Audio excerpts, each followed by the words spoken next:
So, Artie, what happened to you? You teased something. Steers it back. Well, I was doing all right. I gotta steer it back because I don't know. I was doing all right. People are killing me on Twitter. They're like, "What about Artie's story?" I was doing all right, and then a college basketball player brought me a scotch. Former Duke Blue Devil. Yeah, former guy cost me a lot of money. Okay, I in February, in December, I did a gig in Boston, and again, Nikola Tesla's being on the road. You meet, especially being on Stern, you meet some ladies who are above your pay grade, who are willing to fuck you. Like, if I was a plumber, you don't get these women. But I might let them think I'd mention their website on the biggest radio show. That could work. That could work. I mean, look, Tanya, what is your website? Write it down. Then you sneak it in. So I had about 8 cities. I was living like, I was having way more sex than someone who looks like me should have. But I was really making up for lost time.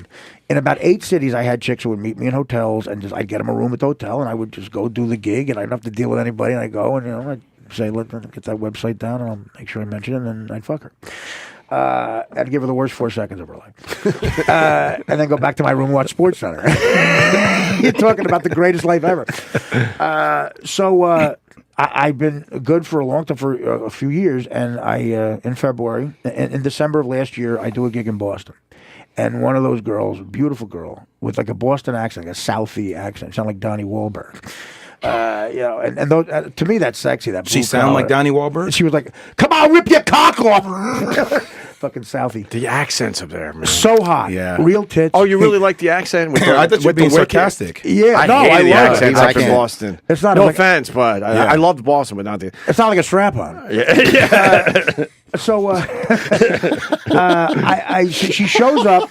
It's the devil. She's 38 years old. I met her when she was 23, and she still looked great. And the devil is a hot chick with blow, man. And I started talking to her, and unbeknownst to the people I was with, after the show, I hung out with her, and it started a run, like about a month run, where I was taking her on the road and telling her I'd marry her. She had some mouths to feed, and it was bad. And I said, I got to slow this down. So I got arrested for possession without intent because I had stuff on me in February. When I got out of jail, I got right back on, and I've been clean ever since. AA meetings to me, it's like a mathematical equation. If I go to 4 of them a week, I'm fine. Right. As long as no one brings a scotch into a radio show. Glad I'm highlighting your life right now. I'm kidding. For the second time. If you give me the 10 grand, that's fine. So, what about the VIG? You know what the VIG? The VIG's on you. I'll cover the VIG's on you because you were gambling. That's your fault. I'll cover the VIG. All right. Now, a woman cop was in charge of putting me in a cell, and women cop generally don't like me. I need a male cop. Why? Because they're Stern fans. It's like you know how many times I've been pulled over since I've been on Howard? Like guys go, "Do you know you were doing 90 in a 35, Artie?" Sometimes they have books in their car in case they pull me over. I have your book in my car. Like, you have the book, Right? Like in case I pull you over. I knew it was going to pull you over eventually. I said, that doesn't say much for me. Yeah. So I go in a jail cell, and this is one of the worst things that's ever happened to me. Very disturbing. I had a cellmate, and he was a very large, of Hispanic descent. I think a Puerto Rican gentleman, and he was about 300 pounds. There's one toilet, and it's right next to the bunks, And I somehow fell asleep because I still had some heroin in me, and I fell asleep, thank God, because it was a living hell. I wake up about 4 a.m, and there's something resting on my forehead, and I thought it was like a tumor or something. I don't know what it was. I grab it. This guy is taking he's taking a shit, and his knee, while he's taking a shit, is resting on my forehead. I'm going to repeat that. Is this really? Yeah. Wait. The guy's knee, while he's taking a shit, is resting on your forehead. On my forehead. And he was very comfortable. Right. Like it had a red mark. It must have been an hour, maybe. Yeah. What do you do in a situation like that? Reading a magazine. I say, "Excuse me." Of course. Here's what I do. Why you keep your head stable? Keep your head stable. 300-pound Puerto Rican guy. "Excuse me, sir. Your knee seems to be on my forehead while you're moving your bowel." And it stunk like I'm trying to describe. Just the thought. And then what happened was about 5 seconds into it, like he released he let it go, and I felt his knee jiggle on my forehead, and I didn't know how to diffuse the situation. Yeah. I didn't know, I didn't say anything for a long time. Right. I was frozen, and he was just like, I think he saw my eyes. I was awake, and he didn't care. Right. You know, I just said, "You through? Everything all right?" I guess, are you done? Wet nap. What else can you do in that situation? Nap. He looked at me and he said, "Oh, my bad." Okay. I said, "Okay, you're bad." And he got the knee off, and it was kind of like it was so hot, like the skin was kind of like it. Yeah.